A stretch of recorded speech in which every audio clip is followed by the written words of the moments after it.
고린도전서 15장 12절로 34절까지입니다. 12절부터 34절까지 함께 읽도록 하겠습니다. 함께 읽습니다. 긴데요. 천천히 함께 읽도록 하겠습니다. 함께 읽습니다. 시작. 그리스도께서 죽은 자 가운데서 다시 살아나셨다 전파되었거늘 너희 중에서 어떤 사람들은 어찌하여 죽은 자 가운데서 부활이 없다 하느냐. 만일 죽은 자의 부활이 없으면 그리스도도 다시 살아나지 못하셨으리라. 그리스도께서 만일 다시 살아나는 우리가 전파하는 것도 헛것이요 또 너희 믿음도 헛것이며 또 우리가 하나님의 거짓 증인으로 발견되리니 우리가 하나님이 그리스도를 다시 살리셨다고 증언하였음이라. 만일 죽은 자가 다시 살아나는 일이 없으면 하나님이 그리스도를 다시 살리지 아니하셨으리라. 만일 죽은 자가 다시 살아나는 일이 없으면 그리스도도 다시 살아나는 일이 없었을 터이요. 그리스도께서 다시 살아나신 일이 없으면 너희의 믿음도 헛되고 너희가 여전히 죄 가운데 있을 것이요. 또한 그리스도 안에서 잠자는 자도 망하였으리니 만일 그리스도 안에서 우리가 바라는 것이 다만 이 세상의 삶뿐이면 모든 사람 가운데 우리가 더욱 불쌍한 자이리라. 그러나 이제 그리스도께서 죽은 자 가운데서 다시 살아나사 잠자는 자들의 첫 열매가 되셨도다. 사망이 한 사람으로 말미암았으니 죽은 자의 부활도 한 사람으로 말미암는도다. 아담 안에서 모든 사람이 죽은 것 같이 그리스도 안에서 모든 사람이 삶을 얻으리라. 그러나 각각 자기 차례대로 되리니 먼저는 첫 열매인 그리스도요 다음에는 그가 강림하실 때에 그리스도에게 속한 자요 그 후에는 마지막이니 그가 모든 통치와 모든 권세와 능력을 멸하시고 나라를 아버지 하나님께 바칠 때라. 그가 모든 원수를 그 발 아래에 둘 때가 반드시 왕노릇하리니 맨 나중에 멸망받을 원수는 사망이니라.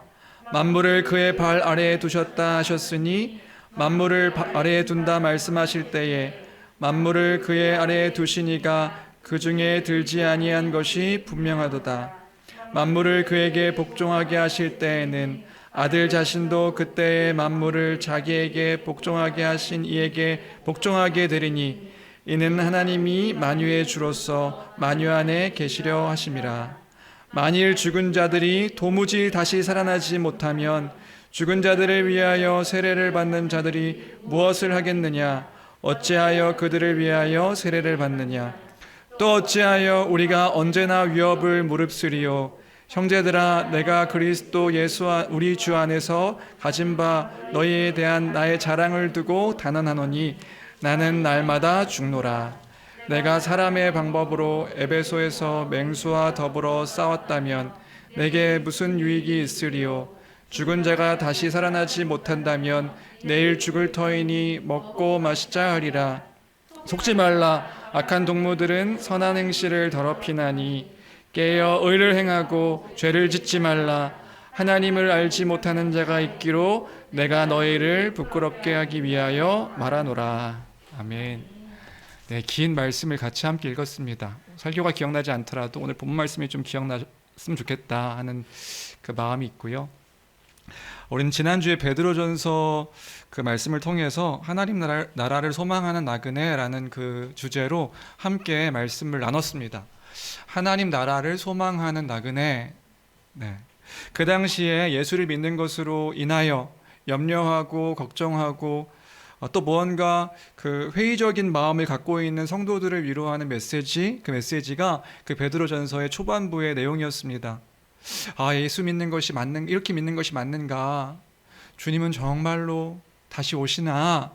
내가 지금 그 예수 믿는 것으로 인하여서 이렇게 어려움을 겪고 있는데 이렇게 예수를 따르는 것이 맞는가? 이렇게 염려하고 근심하고 회의를 갖고 있는 그 성도들을 향하여서 위로하는 메시지가 그 베드로전서의 메시지였죠. 이 땅 가운데 살아가면서 영원한 하나님 나라를 소망하며 그 소망을 따라서 주의 다시 오심을 소망하며 사는 삶, 그리고 그 부활을 소망하며 살아가는 삶, 영원한 고향이 있음을 기억하며 살아가는 삶, 그것이 바로 사도가 전한 메시지의 핵심이었습니다. 그것을 소망하며 살아가는 삶, 우리가 어떤 존재인가, 우리가 지금 무엇을 누리게 된 자인가 기억하며 살아가야 한다고 하는 것이 사도 베드로의 그 내용이었죠. 그렇기에 이 땅 가운데 살아갈 때 나의 삶을 통하여 그 하나님의 아름다운 덕을 선포하며 살아가야 된다. 그것을 소망하며 살아가는 사람들이기 때문에 이 땅 가운데서 나그네와 거류민과 같이 영원한 본향을 바라보며 살아가는 사람들이기 때문에 이 땅 가운데서 어떤 삶을 살아가야 되는가? 그 일들을 이루신 그 하나님의 아름다운 덕을 선포하며 살아가는 것이 우리의 모습이다. 이런 이야기들을 또한 하고 있음을 볼 수 있었습니다. 우리 주님이 창조하신 그 창조 때부터 원하셨던 그 하나님의 그 영광이, 하나님 나라의 영광이 무엇인지, 그 하나님 나라의 그 풍성한 복이 무엇인지, 그래서 안식이 무엇인지, 그 안식을 따라서 살아가는 그 영생이 무엇인지, 그 영생을 선포하며 드러내며 나타내는 삶, 그것이 바로 그리스도인의 삶의 모습이다. 왜요? 그 기쁜 소식을 안 사람들이 우리이기 때문에 그 세상 가운데서 그것을 드러내며 살아가는 거예요. 왜요? 그것이 복음임을 안 자들이 우리이기 때문에 삶을 통하여서 그것이 정말 기쁜 소식임을 나타내며 드러내는 것이지요. 그렇기에 심지어 우리를 악하다고 말하는 그 사람들에게, 선한 행실에도 불구하고 우리를 악행한다라고 말하는 사람들에게 여전히 선을 행하며 그 가운데서 하나님의 사랑이 무엇인지를 드러내며 나타내는 사람들이 바로 우리다. 그 행함을 보여주는 것입니다. 그것이 이 땅 가운데 나그네된 백성으로 살아가는 그 삶의 태도다. 이런 이야기를 우리가 지난주에 함께 나눴지요. 왜요? 다른 사람들은 모르고 또 그 악행한다고 말하는 사람들은 혹 모를지라도 우리는 아니깐요. 뭘요? 주님 다시 오실 때 우리 주님은 그거 다 알고 계신다는 것, 그거 우리 알고 있으니까, 우리 믿고 있으니까 그들로 하여금 주님 다시 오실 때에 그 하나님의, 정말 하나님이 살아계셨습니다, 이 사람들이 그렇게 하나님을 드러내며 나타내며 살았습니다 라고 선포하게 될 것, 그것을 기대하며 그 주의 다시 오심을 소망하며 그 부활을 소망하며 살아가는 삶, 그것이 바로 하나님 나라를 소망하는 나그네인 우리들의 삶이다. 그 이야기를 그 베드로 사도가 교회 성도들에게 했고, 그 성도들에게 한 이야기들을 우리가 지난주에 함께 나누며 우리가 어떠한 삶을 살아가야 되는지를 함께 생각해 보았던 것 같습니다. 이것이 바로 우리가 기억해야 하는 우리의 삶의 모습인 줄로 믿습니다. 이러한 위로와 권면은요, 사도들의 한결같은 태도였습니다. 사도들이요, 이렇게 항상 권면하고 위로했던 거예요. 이러한 삶을 살아야 된다고요. 단순히 베드로만 이렇게 얘기한 것이 아니라 베드로, 요한, 오늘 함께 우리가 살펴볼 바울의 태도도 그랬다고요.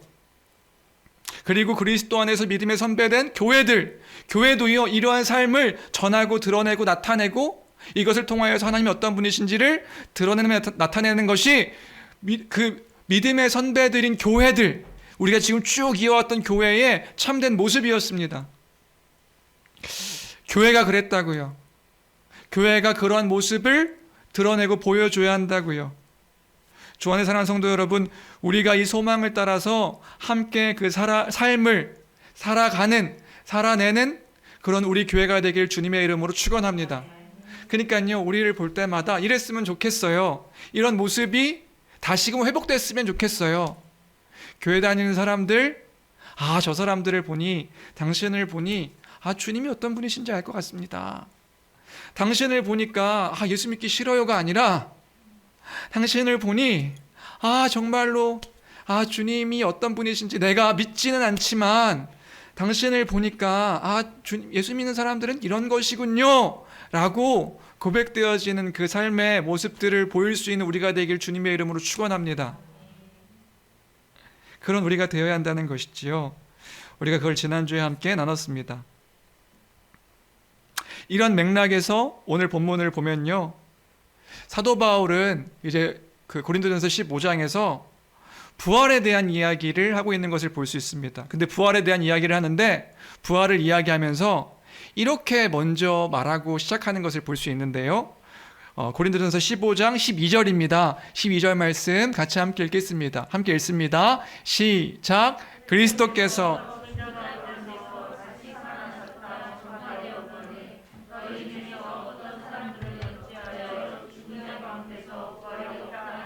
네, 이렇게 이야기를 시작하는 거예요. 어찌하여 너희 중에 어떤 사람들은 어째서 죽은 자 가운데 부활이 없다 하느냐? 왜 이런 얘기를 했을까요? 이렇게 이야기한 이유가 있겠죠. 왜냐하면 교회 안에 부활이 없다고 말하는 사람들이 있었던 것 같습니다. 교회 안에서요. 그러니까 교회 밖에 있는 사람들이 부활이 없다고 얘기하면 이해가 되죠. 근데 교회 안에 있는 성도들 가운데 그 성도들이 부활이 없다, 부활을 부정하는 사람들이 교회 안에 있었던 거예요. 분명히 바울 사도가 복음을 전할 때에 그 부활에 대한 교리를 가르치지 않았을 리가 없는데, 그렇죠? 왜냐하면 그 부활은 복음의 핵심이기 때문에 그렇죠. 복음의 핵심, 예수 그리스도의 십자가의 죽으심과 그가 다시 3일 만에 부활하셨다. 뭐라고요? 지거나 그 예수님이 십자가 못 박혀 죽으셨고 그 죽으신 주님이 다시 부활하셨다. 그리고 그 예수님 부활하신 것 같이 우리도 부활할 것이다. 이 얘기를 사도 바울이 전하지 않았을 리가 없는데, 그런데 교회 안에 일부 성도들이요 이렇게 이야기했던 거예요. 부활이라는 거 없다. 그건 말이 안 된다.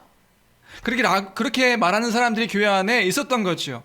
너무나 확신을 가지고 또 강하게 얘기하니까 그 안에 교회 안에 있는 성도들이요 그 부활이 없다라고 말하는 사람들의 말에 동요가 돼서 그 부활에 대해서 의심하고 또 이렇게 갈팡질팡하는 모습들이 교회 안에 있었던 거예요. 그럼 우리는 생각해 볼 수 있는 거죠. 사도가 분명히 그 부활의 복음을 전했을 텐데 부활이 교회에게 무슨 의미고 우리가 부활을 소망한다는 것이 어떤 것인지 분명히 전했을 텐데 왜 어떤 사람들은, 교회 안에 있는 어떤 사람들은 부활을 믿지 못하고 심지어 부활이 없다라고 말하는 것, 어떻게 된 일일까? 이게 어떻게 된 일일까요? 왜 그렇게 없다고 얘기했던 것일까? 이 사태를 좀 이해하기 위해서는 언제나 그랬듯이 그 당시의 시대적 상황을 좀 이해할 필요가 있습니다. 그 당시의 시대적 상황, 왜 그랬을까? 왜냐하면요 그 부활을 부정하는 것이 그 몸의 부활이요. 부활이 뭔지 아시죠? 그리스도가 그 몸으로 다시 살아나신 것 같이 우리도 그리스도와 같이 다시 살 것이다. 그 죽은 자 가운데서 다시 살 것이다. 살아서 믿는 자는 죽지 않고 살아서 죽은 자는 다시 부활할 것이다. 다시 우리가 몸에 부활할 것이다. 이게 부활이잖아요. 근데요 그 당시에 그 시대적 사상, 시대적 문화, 그 고린도 지역을 이렇게 지배하고 있던 그 생각은 뭐였냐 하면 그 몸의 부활을 부정하는 것이 그 사회를 지배하던 시대적 상황이었기 때문에 그랬던 것입니다. 무슨 말이냐면 이런 거예요. 그 당시에 고린도 지역은요 좀 어려울 수 있는데 고린도 지역은 그리스 로마 철학의 영향을 받았었습니다. 그러니까 그 당시에 그 고린도 지역을 지배하던 사상이 있는데, 생각이 있는데, 그 사람들이 깔려있는 생각들이 있는데 그 생각들이 뭐였냐면 그리스 로마 철학이 그 사람들의 머릿속에 이렇게 지배하고 있었던 거예요. 그 사상들이요. 그런데 그 다수의 그리스 로마 철학적 사상이 뭐였냐면 이원론이었습니다.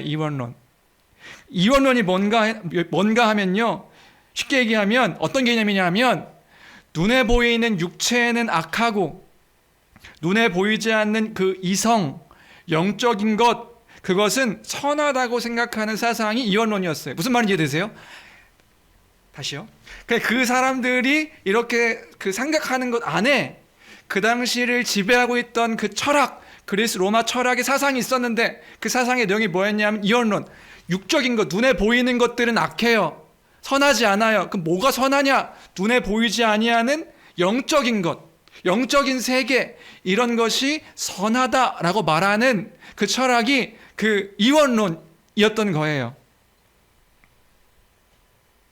영혼의 세계가 선하다, 영적인 것이 선하다, 이성적인 것이 선하다, 눈에 보이지 않는 영혼이 영원하다, 이런 생각이 이제 그 당시 그 고린도 지역을 지배하던 사상이었기 때문에, 그러니까 몸의 부활을 이야기할 때 거부감이 들었던 겁니다. 왜요? 육체는 악한 건데 몸이 부활한다고? 우리 약한 그 몸이 부활하는 거라고? 내가 가지고 있는 생각과 다른 거니까요. 그 당시에 사람들이 이해하고 있던 생각과 교회가 말하는 건 다른 거니까요. 그러니까 이 교회 안에 있는 사람들도 그 고린도 지역에 있는 그 사고와 사상에 물들어 있어서 교회가 전하는 그 부활에 대한 교리가 거부감이 들었던 거예요. 요즘 쉽게 얘기하면 이런 거죠. 요즘 세상에 그거 누가 믿어? 지금 우리가 지금 사람들이 알고 있는 것들과 다른 이야기, 이거 누가 믿어? 영적인 것은 선한 거고 육적인 건 악한 건데 몸이 부활한다고? 그걸 어떻게 믿어? 근데 누가 그런 얘기를 했냐 하면 교회 안에 있는 성도들이요. 세상이 지금 어떤 세상인데 육체가 부활한다고 말해? 예수님이야 신적 존재니까 그럴 수 있다 치자고. 근데 우리가 몸에 부활을 한다는 것을 우리가 어떻게 믿을 수가 있는가? 이런 생각들이 교회 안에 있는 사람들 안에 있었단 말입니다. 왜냐하면 고린도 지역의 분위기가 그런 분위기였으니까요. 그런 분위기의 사상이 교회 안으로 흘러 들어온 거예요. 그러니까 교회 안에 있는 사람들이 뭐 하냐면 그 부활을 비웃는 거예요. 교회 안에 있는 성도들이 우리가 예수님처럼 부활하게 될 거야 말하는데 교회 안에 있는 사람들이 비웃는 거예요. 지금 어떤 세상인데 우리가 지금 이 되게 지혜로운 생각들을 갖고 있는 이 지역에서 무슨 몸의 부활을 얘기해? 비웃으니까 그 비웃는 태도 때문에 교회 안에 있는 사람들이 이제 주눅이 드는 거죠. 아닌가? 그거 아닌 건가? 여러분 어떻게 생각하세요? 왜 이렇게 됐을까요? 사도 바울이요, 이 부활의 복음을 전하지 않았을 리가 없습니다. 왜냐하면 이건 복음의 핵심이니까요. 그런데 교회가요, 왜 이런 일이 생기게 됐을까요? 교회가요, 이런 거 아니었을까요? 이 문제를 가볍게 여겼던 거예요. 사도 바울이 분명히 부활에 대한 이야기를 했을 텐데 이 이야기에 대해서 그런가 보다. 사도 바울이 고린도 지역에서 오랫동안 이제 목회를 했었거든요. 그러니까 오랫동안 함께했던 교회 성도들이거든요. 근데 이 부활을 가볍게 여겼던 거예요. 그런가 보다. 그런 게 있나 보다. 그럴 수 있겠다. 그런갑지? 그러니까 정작 부활에 대한 이야기가 교회 안에서 이야기가 됐을 때 교회 안에서요, 진짜 실제적인 어떠한 부활에 대한 이야기가 나오니까 거부 반응이 들었던 거죠. 우리가 지금 생각하는 것들과 다른 건데? 진짜 그런 일들이 있는 거야? 맞는 거야? 교회 안에 있는 사람들이 그렇게 논쟁하기 시작하게 된 것이란 말입니다. 그게 고린도 교회의 상황이었던 거예요. 주안의 사랑하는 성도 여러분, 이 부분을 묵상하면서요, 여러분들은 어떤 생각이 드시나요? 어떤 생각을 여러분들은 하게 되시나요? 저는요, 이것들을 이제 한편으로 이 부분들을 묵상하면서 그런 생각을 하게 됐어요. 뭐냐면 우리도 그럴 수 있겠다. 어쩌면 우리도 그럴 수 있겠다. 혹시나 나도 그렇지 않은가? 나는 이 부활에 대해 얼마만큼 간절하게, 얼마만큼 귀하게, 얼마만큼 그 복음의 핵심으로 소망하면서 그것들을 바라고 있지? 우리 믿음의 선배들처럼 이 부활에 대한 것들을 정말로 갈망하면서 그렇게 진짜로 여기며 살아가고 있는가? 우리에게 부활은 어떤 의미인가? 이런 고민을 하게 됐어요. 우리 이 부활에 대한 복음의 핵심의 주제가 우리의 진짜 삶의 전 부분에 영향을 끼치고 있을까? 그러니까 이 바울이 지금 고린도전서 15장 12절에서 얘기하고 있는 게 지금 고린도 교회의 상황과 우리의 지금 상황이 크게 다르지 않겠다. 그런 교회를 향해서 바울 사도가 12절 이렇게 얘기하고 있는데 저는 되게 큰 소리로 들렸단 말이에요. 우리 같이 함께 한 번 더 12절을 함께 읽도록 하겠습니다. 함께 읽습니다. 시작. 그리스도께서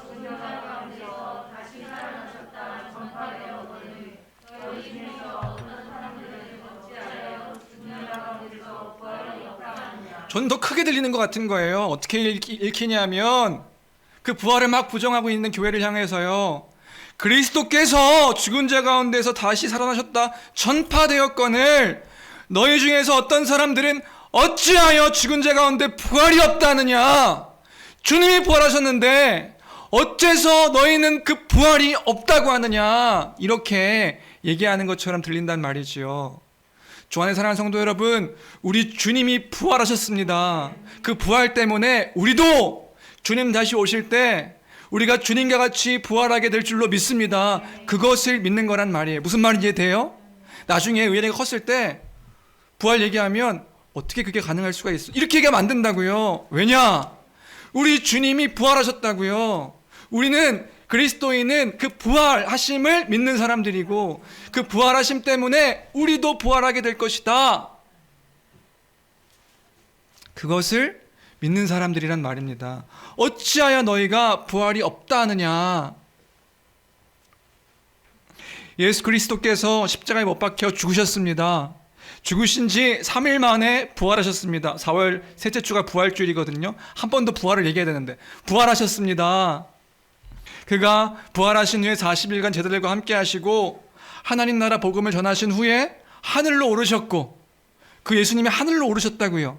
하늘로 오르셨고 그 하나님 보좌 우편에 앉아 계신 그가요, 산자와 죽은 자를 심판하러 다시 오십니다. 우리는 성령을 믿습니다. 거룩한 공예를 믿습니다. 성도가 성령 안에서 교통하는 것과 몸이 다시 사는 것과 영원히 사는 것을 믿습니다. 제가 지금 뭐 얘기하는지 아세요?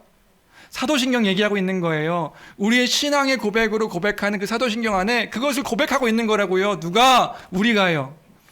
성령을 믿습니다. 거룩한 공예와 성도가 서로 교통하는 것과 죄를 사하여 주시는 것과 몸이 다시 사는 것과 또 뭘 믿어요?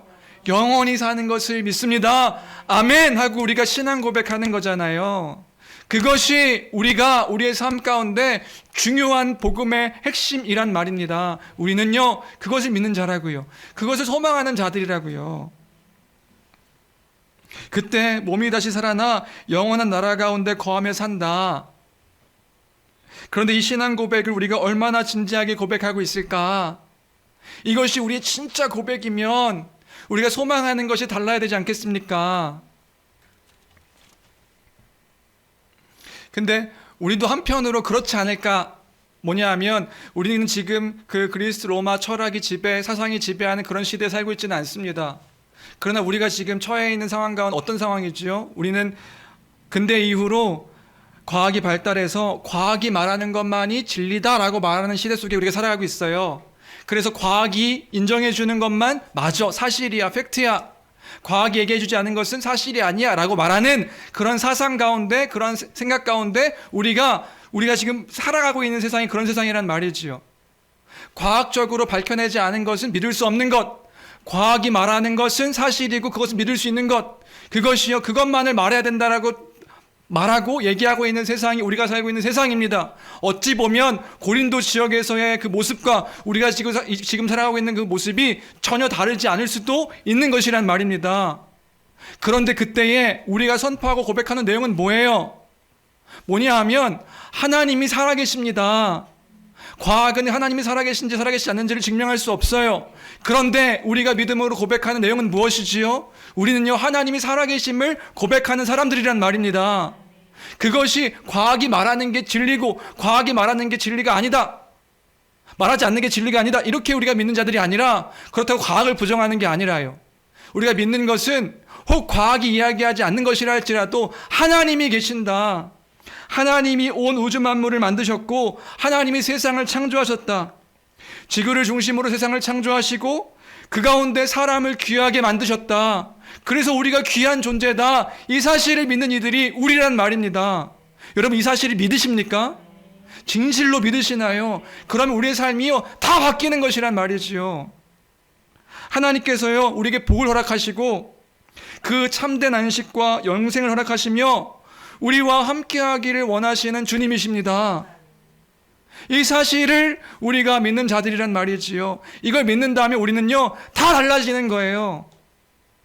하나님은 모든 것보다 더 크시며 그는 영원하시고 그는 불변하시고 모든 것들이 근원 되셔서 그 모든 것들이, 우리가 살아가고 있는 그 모든 것들이 하나님께로부터 나옵니다.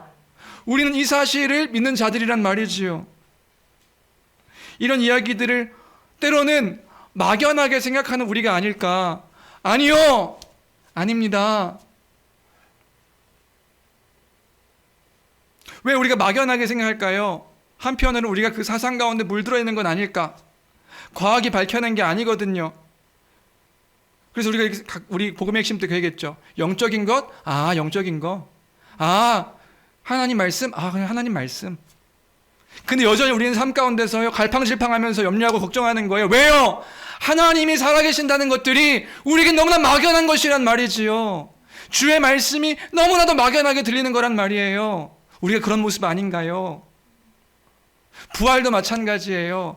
주님이 다시 오시면 우리는 그 영광스러운 나라 가운데 영원토록 소망을 살아가게 될 것입니다. 이것을 믿으십니까? 네. 네. 왜요? 우리 주님이 말씀하신 것이니까, 약속하신 것이니까.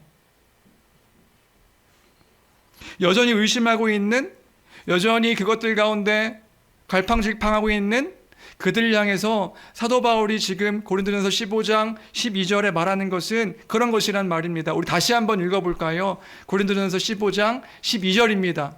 같이 함께 읽겠습니다. 시작. 그리스도께서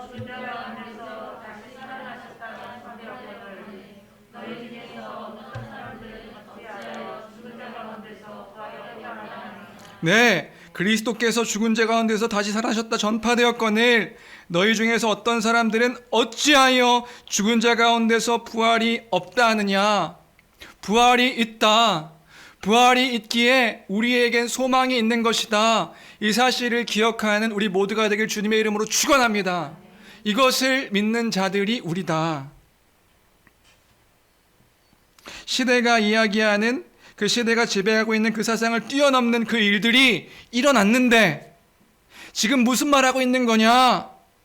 그게 바로 부활의 사건이라는 거예요. 우리가 이 부활하심을 기억하여 그 부활의 의미와 또 그 부활하심의 그 영광스러운 그 영원한 그 나라를 소망하는 우리 모두가 되기를 주님의 이름으로 축원합니다. 그러면서 사도 바울이 교회에 말하는 것, 이 부활과 관련해 가지고 말하는 것은 크게 세 가지입니다. 그 세 가지는 뭐냐 하면요, 이제 그 논증에 가는 거예요. 그 부활이 없다라고 말하는 사람들에게 이렇게 논증하고 있는데 크게 세 가지로 논증하고 있는 거예요. 뭐냐 하면 첫 번째로요, 만약 부활이 없다면 교회에게 이야기하는 거죠. 부활이 없다면, 부활을 막연하게 생각하고 있는, 부활이 없다 말하고 있는 교회에게 부활이 없다면 우리의 믿음이 다 의미가 없는 것이다. 다시 말하면 그 믿는 것은 가짜가 된다. 이 얘기하고 있는 거예요. 너희 믿는 것은 다 헛것이다. 부활이 없다면 다 거짓말이다. 믿을 필요가 없다. 이 얘기하고 있는 거예요. 왜요? 왜냐하면 그 그리스도의 부활이 없다면 예수님의 말이 거짓말이 되기 때문에 그런 겁니다. 예수님께서 하신 말씀이 거짓말이 되는 거니까. 예수님께서 하신 모든 말씀들이 다 부정하게 되는 것이 부활이 없다는 게, 부활이 없다면 예수님께서 말씀하신 그 모든 것들이 다 가짜가 되기 때문에 그런 거예요. 왜요? 예수님께서 약속하셨거든요. 뭐요? 죽은 지 사흘 만에 내가 다시 살아날 것이다. 그 약속을 하셨단 말이죠. 근데 부활이 없다? 부활이 없으면 예수님께서 하셨던 그 모든 말씀들을 어떻게 믿을 수가 있어요? 부활을 말씀하셨는데 아무리 좋은 말을 하고 선한 말을 하고 하나님 나라에 대한 말을 하고 하시더라도 내가 부활할 것이다, 다시 살아날 것이다 말씀하셨는데 부활이 없으면 이 앞에 있는 것들을 어떻게 신뢰할 수 있느냐 말이지요. 그러니까 그거예요. 부활이 없으면 예수께서 하시는 그 모든 말씀들, 그리고 우리가 믿는 것들이 다 의미가 없는 것이 된다. 다 가짜다. 그 말은 즉슨 믿을 필요가 없다라고 얘기하는 거예요. 근데 반대로 부활하셨기에 예수님께서 하신 그 모든 말씀들이 사실이 되는 것이고, 부활하셨기에 우리가 이것을 믿을 만한 그 확증이 되는 것이다. 그 이야기를 사도 바울은 지금 하고 있는 것이란 말이지요. 부활하셨기 때문에, 부활이 있기에 주님 말씀하신 것이 다 진리가 된다. 그러니까요, 교회는 부활? 그거 그냥 그렇다고, 부활? 그거 그렇게 중요한 거 아니라고 이렇게 얘기할 수가 없는 거예요. 예수 십자가만 믿으면 되지. 아니요. 부활이 없으면 예수 십자가는 다 거짓이에요. 여러분 여기 모이시지 않으셔도 됩니다. 부활이 없으면요. 근데 부활하셨기에 예수님께서 말씀하신 그 구약에서 약속한 것들을 모두 성취하셨다는 그 말씀이 그 부활로 확증되는 거라고요. 이건요 단순한 문제가 아니라 중대한 문제가 되는 겁니다. 이건 신앙의 본질이, 만약에 부활이 없다면 신앙의 본질이요 뿌리째 뽑히는 일이 되는 것이기 때문에 사도 바울은 그 얘기하고 있는 거예요. 부활하셨기 때문에 모든 것들을 우리가 믿을 수 있는 것이다. 그래서 사도들이요 그 사실을 전한 거예요. 자신들의 목숨을 걸고 그 복음을 전한 겁니다. 사도들이요 예수를 전하는 그 예수님의 제자들이 예수님을 전하다가 그 복음을 전하다가 다 순교했습니다. 아시죠? 예수님의 12제자가요 성경에 나와 있지 않지만 다 순교했습니다. 뭐 하다가요? 이 복음을 전하다가요. 어떤 사람은 목이 잘리고요, 어떤 사람은 불에 타 죽고요, 어떤 사람은 십자가에 못 박혀 죽고요, 어떤 사람은, 어떤 제자는 돌에 맞아 죽고요. 그래서 우리가 알기로는 12명의 제자 바울까지도요 다 순교당했습니다. 뭐 하다가요? 이 복음 전하다가요. 이 복음 전하다가 다 순교당했다고요. 왜요? 무엇을 위해서요? 그들이 어떤 그 사람들 그 복음을 전하다가 그들에게 돈을 얻어서 더 부자가 되고 부유해지고, 아니요, 다 죽었다고요. 복음 전하다가 다 죽었다고요. 근데 왜 다 죽었냐고요? 그게 뭐라고? 그게 가짜면, 거짓이면 그들이요 부활을 목격했다고 이야기하는 거예요. 우리 15장 1절부터 11절까지 그 얘기했잖아요. 그 부활을 목격한 자들이 있다. 그 예수님께서 다시 부활하신 것들을 우리가 보았다. 그래서 전하지 않을 수가 없다. 이것이 복음이기에, 참된 소망이기에, 복된 소식이기에 그 복음을 전하다가 자기 목숨을 아까워하지 않고 전하다가 다 죽은 거예요. 왜요? 부활이 있었기 때문에.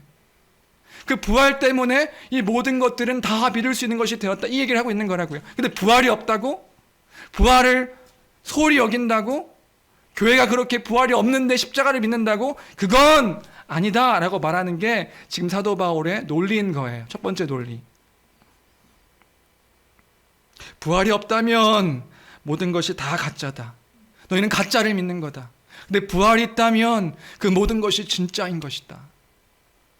두 번째, 사도 바울이 그 얘기를 하는 거예요. 뭐냐면요, 부활이 없다면, 그렇다면 우리가 가장 어리석은 자가 되는 것이다. 왜요? 그 가짜 거짓말된 실제로 있지도 않은 그 부활 때문에 우리는 이 어리석은 일을 하고 있는 거니까 이 얘기를 하고 있는 거예요. 고린도 교회 성도들에게 부활이 없다고? 부활이 없으면 우리가 가장 어리석은 자가 된다. 그래서 29절부터 32절까지 그 얘기를 하고 있는데 29절부터 32절까지 함께 읽겠습니다. 함께 읽습니다. 시작. 만일 죽은 자들이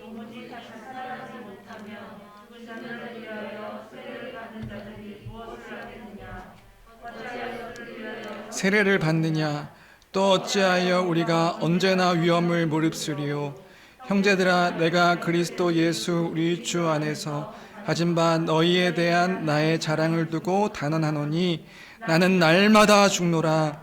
내가 사람의 방법으로 에베소에서 맹수와 더불어 싸웠다면 내게 무슨 유익이 있으리요. 죽은 자가 다시 살아나지 못한다면 내일 죽을 터이니 먹고 마시자 하리라. 아멘. 나는 날마다 죽노라, 이건요 단순히 영적인 이야기를 하고 있는 게 아니에요. 나는 날마다 복음으로 인해서 어려움을 당한다, 고통을 당한다, 환난을 당한다, 날마다 그런 일이 나에게 있다, 이 얘기를 하고 있는 거라고요. 생명의 위협 가운데서도 나는 그 복음을 전하고 있다. 고린도 교회에 올 때에, 고린도 그 지역 가운데 바울이 전도 여행할 때 어떻게 고린도 교회까지 고린도 지역까지 왔냐면요, 박해당하고 사람들이 동족의 위험과 어려움이 있어가지고 쫓기다가 고린도 교회까지 간 거거든요. 그러니까 나는 날마다 죽노라, 이 말은요, 난 영적으로 날마다 죽어, 이 얘기가 아니에요. 난 날마다 지금 박해를 당하고 있다, 이 복음 때문에. 난 날마다 어려움을 당하고 있다, 이 복음 때문에. 왜요? 그 복음이 뭐라고요? 그 복음이 정말 귀한 것이기 때문에 그런 거겠죠. 영원한 소망이 있기에 그런 거겠죠. 그런데 부활이 없다면요, 하나님의 약속이 없다면요, 이 모든 일들을 하는 우리가 가장 어리석은 자가 될 것이다. 우리가 가장 미련한 자가 되는 것이다. 부활이 없다면요, 부활이 없으면 우리가 다시 살아나서 누리는 것들이 하나님께서 창조하셨을 때 그 복들이 없는 거겠죠. 영적인 것들, 영적인 일들만 있는 거예요. 부활이 없다면요, 다시 살아나는 그 부활이 없다면요, 진짜 부활이 없다면 여러분들 고민이 달라지셔야 돼요. 여러분들 고민이 달라지셔야 됩니다. 죽음으로 끝나는 거예요. 그리고 영적인 것으로 끝나는데, 그럼 우리의 고민은요, 이 땅에 대한 고민으로만 가득하면 되는 거예요. 어떻게 하면 잘 살까? 어떻게 하면 잘 먹고 더 여유롭게 살 수 있을까? 어떻게 하면 우리가 풍요로운 것들을 이 땅에서 누리고 이 땅 가운데서 어떻게 하면 더 많은 명예와 성공을 위하여 살까? 이것을 걱정하는 게 우리의 모습이 되어야 한단 말이지요. 왜요? 부활이 없으니까요. 영원한 소망이라는 것이 없이 이 땅에서의 삶이 끝이니까요. 어떻게 하면 더 편하게 살까? 어떻게 하면 만족하며 살까? 이런 고민들이 여러분들의 고민이 되어야 한단 말입니다.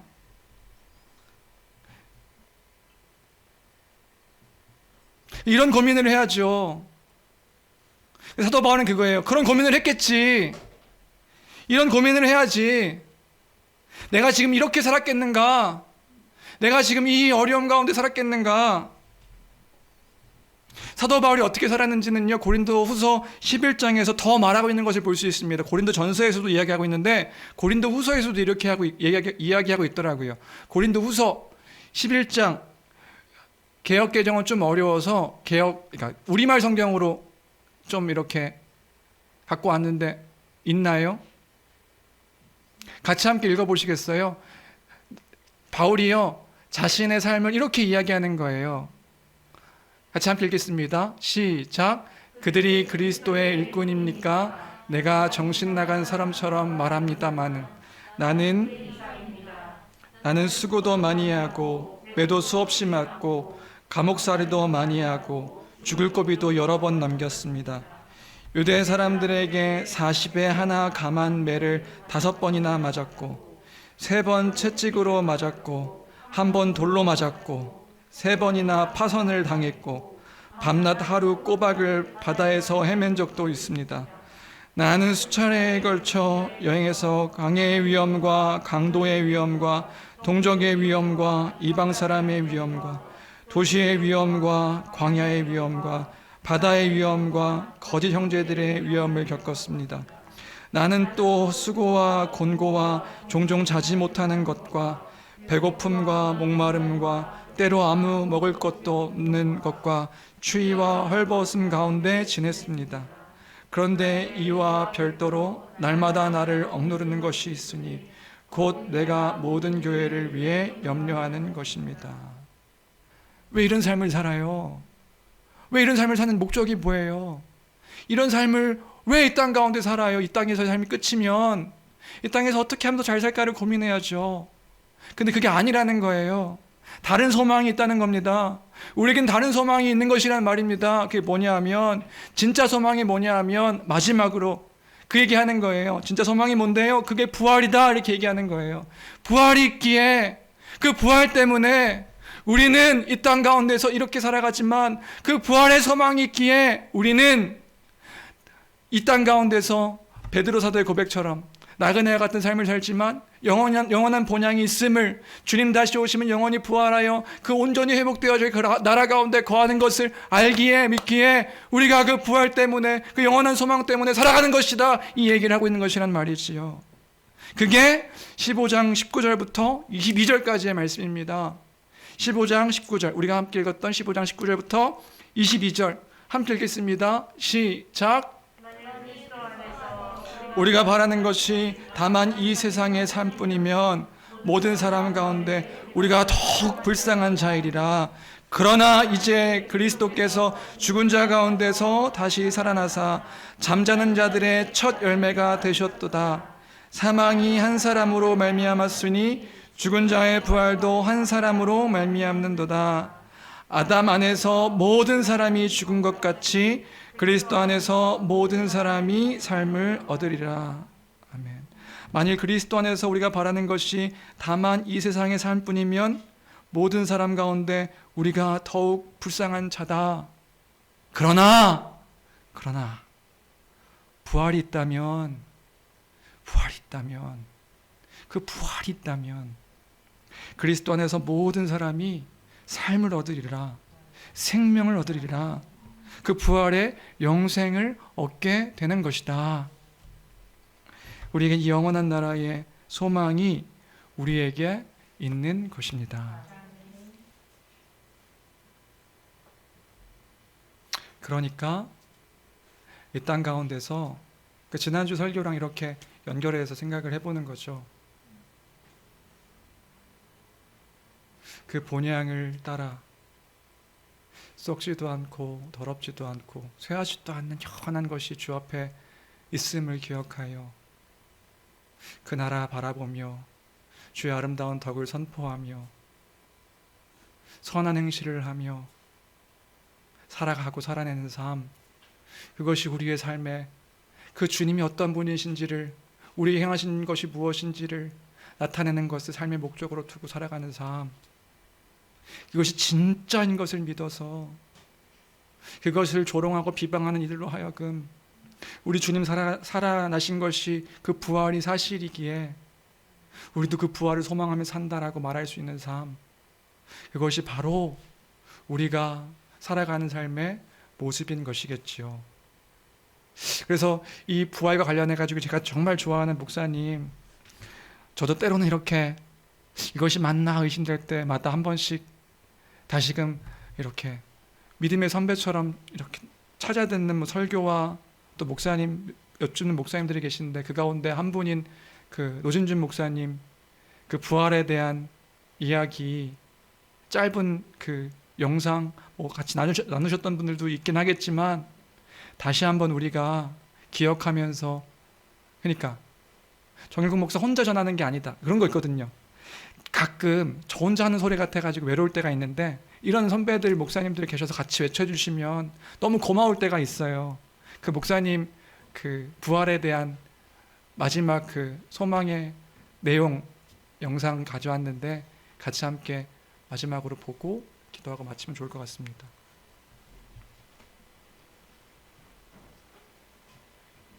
여러분은 신앙생활을 하면서 도대체 어떤 소망을 가지고 살아가십니까? 여러분들이 신앙생활을 하면서 그 믿음 생활의 소망이, 내가 하나님을 한번 믿으면 하나님께서 나를 죽지 않게 만드셔서 건강하고 오래오래 살게 하실 뿐만 아니라, 하나님께서는 내 기도를 들어주셔서 나를 형통하게 하시고 나로 하여금 부유하게 만드시고, 하나님께서는 나로 하여금 이 땅에 사는 동안에 아무것도 걱정 근심 없게 하실 것을 믿고 그것을 소망하면서 신앙생활을 하고 계십니까? 그것이 여러분들의 소망입니까? 알아요. 얼마나 힘든지를 알기 때문에, 얼마나 어려운지를 알기 때문에 여러분들에게 이 설교를 하면서 하나님이 우리와 함께 하시니, 하나님이 우리를 지켜주시니 여러분의 사업이 형통할 것입니다, 여러분의 병이 나을 것입니다, 하나님께서는 즉각적으로 응답해 주셔서 여러분들의 모든 문제가 해결될 것이고 여러분들의 자녀가 형통할 것입니다 라고 말하고 싶어요. 그런데 사실이 아니에요. 그건 사실이 아닐 뿐만 아니라 우리는 그것을 바라보면서 그것을 소망하며 살아가는 사람들이 아니라는 말입니다.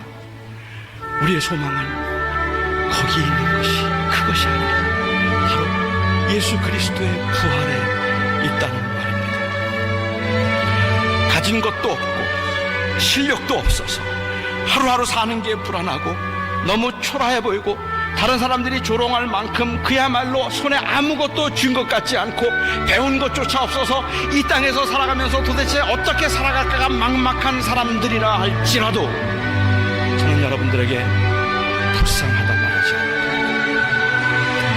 여러분들이 많은 것을 소유해서 내 평생 나 죽고 내 자녀들이 죽을 때까지라도 우리는 그렇게 넉넉하게 쓸 만큼 모든 것을 다 모아놓았고 호화롭고 편안하게 살고 있다, 이제는 나는 안심할 수 있다 말할 수 있는 분이라 할지라도, 저는 여러분들에게 여러분은 이제 정말로 행복한 인생이라고 말하지 않을 겁니다.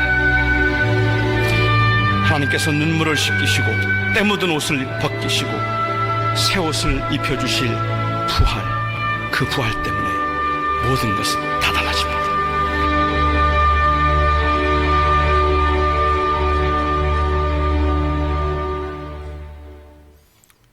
멋있죠?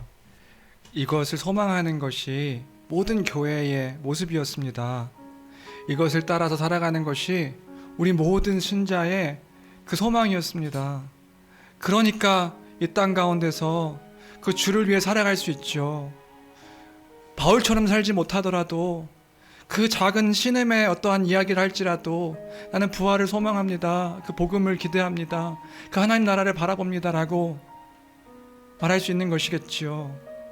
그 부활에 대한 소망이 우리에게 있으니까 우리가 함께 그 부활, 그 영원한 부활, 주님 다시 오실 때에 온전케 되어질 것들을, 그때가 주님이 다시 오셔서 산자와 죽은 자를 심판하시기 위하여 다시 오실 때 우리를 온전하게 구원하실 것, 그것을 믿으며, 이미 그 구원은 시작되었지만 아직 이 땅 가운데서 완성되지 않은 그 구원의 완성이 주님 다시 오시면 이루어질 것들을 바라보며 이 교회를 통하여서 그것들을 또한 누리고 또 맛보고 소망하며 살아가다가 우리 주님 다시 오셔서 우리 주님 만날 때에 그 복음을 이 땅 가운데서 전했노라 이렇게 고백하며 또 감사하며 찬양하는 우리 모두가 되었으면 좋겠습니다.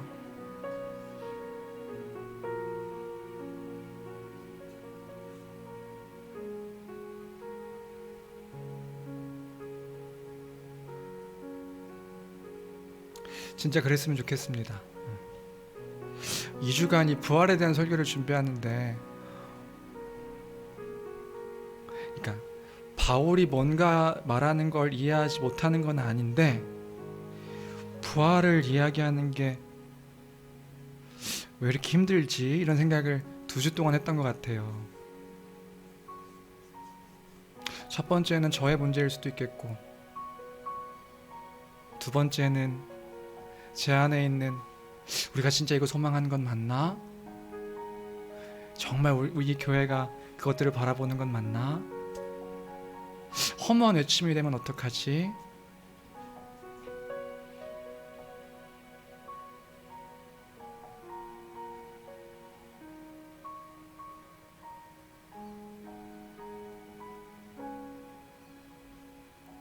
그것이 이상이 아니라 이 지금 주님의 말씀이 우리에게는 참된 현실인 줄로 믿습니다.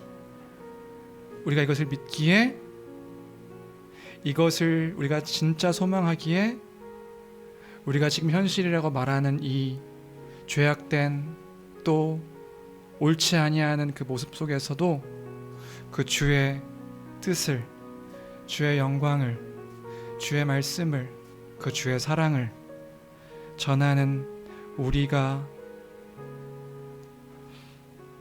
되었으면 좋겠고 되어야 할 줄로 믿습니다. 우리가 이 찬양 마지막으로 함께 고백했으면 좋겠는데요. 나의 소망 되신 주, 내가 주님을 바라봅니다. 다시 오실 왕 나의 주여, 주님, 내가 주님을 바라봅니다. 이 찬양을 함께 고백했으면 좋겠습니다.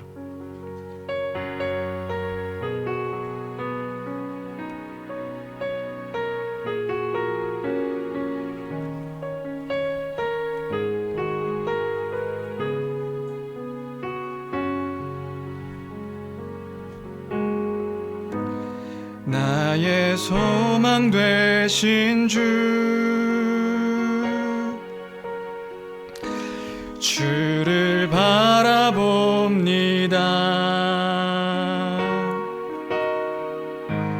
다시 오실 나의 왕 예수, 주를 기다립니다. 한 번 더, 나의 소망 되신 주, 나의 소망 되신 주, 주를 바라봅니다.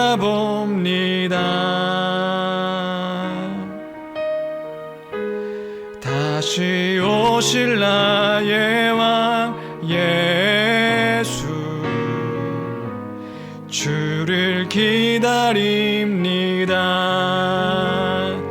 밤이나 낮이나 어제나 오늘도 영원히 주만 찬양해. 괴롭고 슬플 때 낭망하여 넘어져도 언제나 주만 찬양하겠네. 밤이나 낮이나 밤이나 낮이나 어제나 오늘도 영원히 주만 찬양해.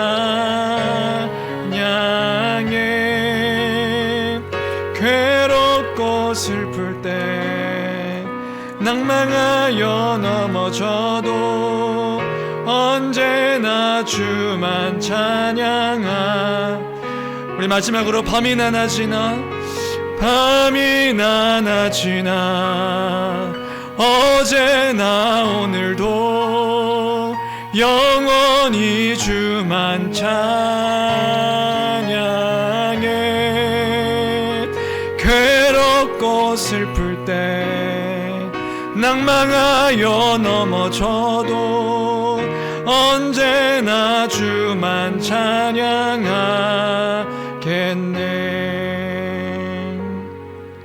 우리 이 시간 함께 기도했으면 좋겠는데요, 기도할 때에 하나님, 나의 소망이 주께 있습니다, 이러한 기도의 제목으로 함께 기도했으면 좋겠습니다. 하나님, 그 부활의 소망을 우리가 품고 그 주의 다시 오심을 소망하며 그 영원한 나라를 잊지 아니하며 살아가는 삶이 되게 해달라고. 찬양의 고백처럼 괴롭고 슬플 때, 때론 낭망하여 넘어질 때도 있지만 주님, 그럼에도 불구하고 여전히 나를 사랑하시는 그 예수 그리스도의 십자가를 통하여서 확증하신 그 사랑 가운데 우리가 하나님께서 이루실 일들을 기대하며 잊지 아니하며 고백하며 그 은혜 가운데 거하며 살아가는 삶이 되게 해달라고. 주님, 우리에게 은혜를 허락하여 주옵소서.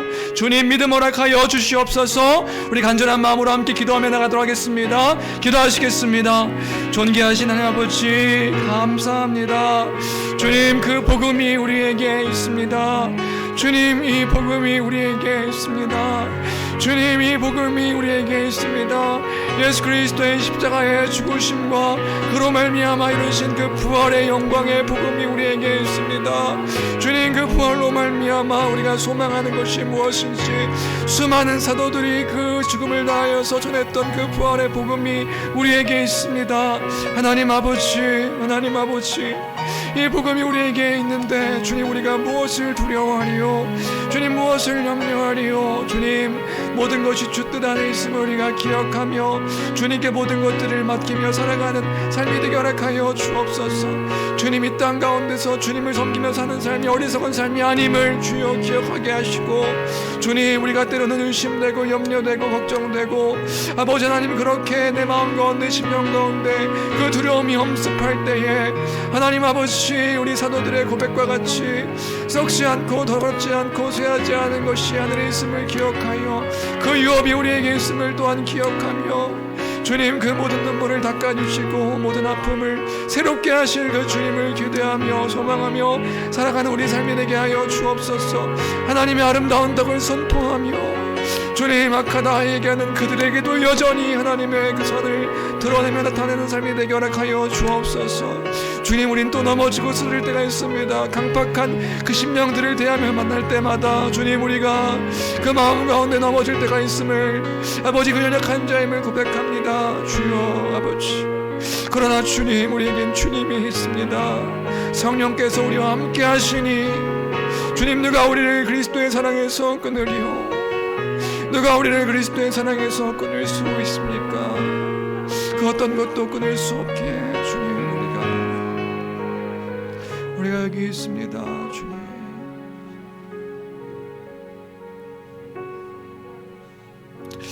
하나님 아버지, 우리와 함께 하시며 우리 가운데 선하신 일들로 주여 역사하여 주옵소서. 우리가 여기 있습니다. 그 작은 신음에도 주님 들으시고 아바 아버지 되어주셔서 주님, 주의 자녀를 지키시고 돌보시며 보호하시는 줄로 믿습니다. 주님, 우리가 환난과 어려움과 죽음 앞에 있다 할지라도 그리스도의 십자가를 지고 따라가는 그런 우리 삶이 될 수 있도록 도우시며, 왜 그래야 하냐 묻는 이들에게 영원한 소망이 있음을 고백하며 그 가운데 살아가는 우리 삶이 될 수 있도록 주여 친히 역사하여 주옵소서. 함께 해주시기를 간절히 빌고 원하며 귀하신 우리 주 예수 그리스도의 이름으로 기도합니다. 아멘.